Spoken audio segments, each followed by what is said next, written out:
오늘 말씀은 여호수아 5장 1절에서 12절입니다. 신앙생활하면서 누구나 느끼는 것은 현실과 말씀과의 괴리를 느끼게 됩니다.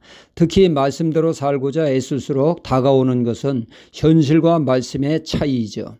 말씀이 우리의 현실과 상식과는 너무도 동떨어져 있다는 실감을 하게 되죠. 때로는 말씀이 현실을 무시하고 무리한 강요를 요구하는 듯한 인상을 지을 수가 없습니다. 가령 사르바 지방의 한 과부가 긴 가뭄으로 마지막 남은 양식 밀가루로 빵을 만들어 먹고 아들과 이제는 꼼짝없이 굶어 죽을 판입니다. 이 어려움에 처한 가정에 하나님은 누구를 보내십니까? 당대의 하나님의 사람 엘리야를 보냅니다. 그런 어려운 집에 갈 때 마땅히 하나님의 사람은 바리바리 먹을 것을 싸들고 들어가 도움을 주는 것이 마땅한 모습인데 오히려 반대의 일이 벌어지죠.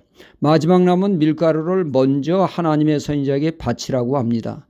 벼룩이 간을 내먹는 형국입니다. 아니 이럴 수가 있습니까? 도저히 납득이 되지 않는 하나님의 말씀이죠. 이렇듯 하나님의 말씀은 현실을 너무도 모르는 것 같습니다. 현실과 동떨어진 말씀 같죠. 오늘 말씀이 그런 것을 피부로 느끼게 하고 있습니다. 본문은 이스라엘 백성들의 난제 중에 하나인 요단강을 어떻게 건너느냐였는데 하나님이 요단강을 마르게 하여 길을 만들어 저는 무사히 신속히 강을 지나게 되었습니다. 이 일은 가나안 칠척 속에는 엄청난 충격이었죠.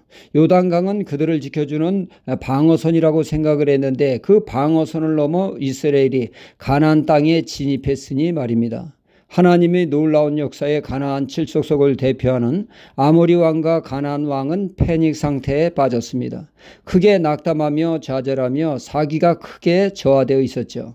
적이 이런 상태라면 이스라엘군이 어떻게 나와야 합니까? 더는 생각하고 말 것 없이 이 기세를 몰아 파죽지세로 공격하면 승리가 불을 보듯 뻔할 것입니다. 한시라도 빨리 싸워야 할 것 같은데 하나님의 말씀은 다소 생뚱맞습니다. 이스라엘에게 싸우라가 아니라 할례를 시행하라 하십니다. 할례가 무엇입니까? 하나님의 백성이라고 하는 외적 표시로 남자의 생식기에 표피를 베어내는 의식을 뜻합니다. 아니 웬 그 할례입니까? 이 할례는 자칫 큰 화를 자초할 수 있는 처사죠. 창세기 34장에 보면 야곱이 세겜에 거주할 때 그의 딸 디나가 세겜성을 구경 나갔다가 그 성 추장에게 겁탈을 당하게 되죠. 세겜 추장은 자신이 일을 저질렀으니 책임지겠다고 결혼을 요청하게 됩니다. 이에 디나의 친오빠가 나서서 한 가지를 제안하게 되죠. 당신들의 족속이 할례를 행하면 결혼을 허락하겠노라고 말이죠. 이에 서겜성 사람들은 할례를 받게 되어집니다. 요즘같이 의학이 발달하여 마취를 하는 것도 아니요. 생사를 베어내니 그 고통이 얼마나 극심합니까? 3일째 고통이 최고조에 이르게 되죠. 제 한 몸 하나 감당하기 어려운 고통 속에 있는 그들을 시므온과 레위가 저항 못하는 그들을 싹 다 죽이는 만행을 저지른 적이 있습니다. 만약 이스라엘이 할례하여 저항 못할 상황에 처해 있을 때 적이 이 사실을 알고 기습해오면 속수무책 당할 수밖에 없는 것으로 할례에 지금 행하는 것은 매우 위험한 처사입니다. 그런데 왜 하나님은 이때 할례를 요구하십니까?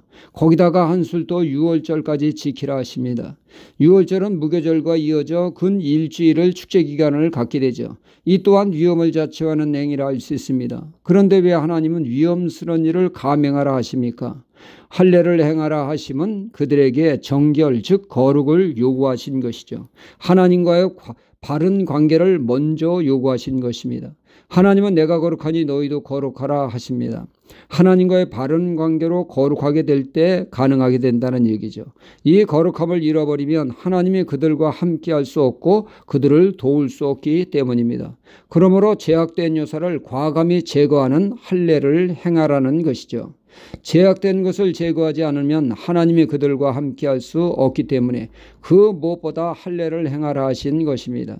아닌 게 아니라 가나안 처성 여리고성은 하나님의 말씀에 전적으로 순종하여 난공불락을 너무도 손쉽게 정복을 했습니다. 그러나 그 다음 성인 아이성은 이건 게임도 되지 않는다고 승리를 장담을 했는데 보기 좋게 패했습니다. 패배의 원인은 육체의 할례는 했으나 마음의 더러운 죄악과 욕망을 할례하지 않은 아간 때문에 자초된 일이었죠. 그런 하나님의 것을 선언되는 그의 탐욕이 하나님이 이스라엘을 도울 수 없게 하여 패배하게 된 것입니다. 아간이 더러운 물질적 탐욕을 베어내어버리는 마음의 할례만 행했어도 일어나지 않을 일을 겪게 된 것입니다. 하나님은 그들을 도와주시기 위해서 반드시 이스라엘은 할례가 필요했던 것입니다.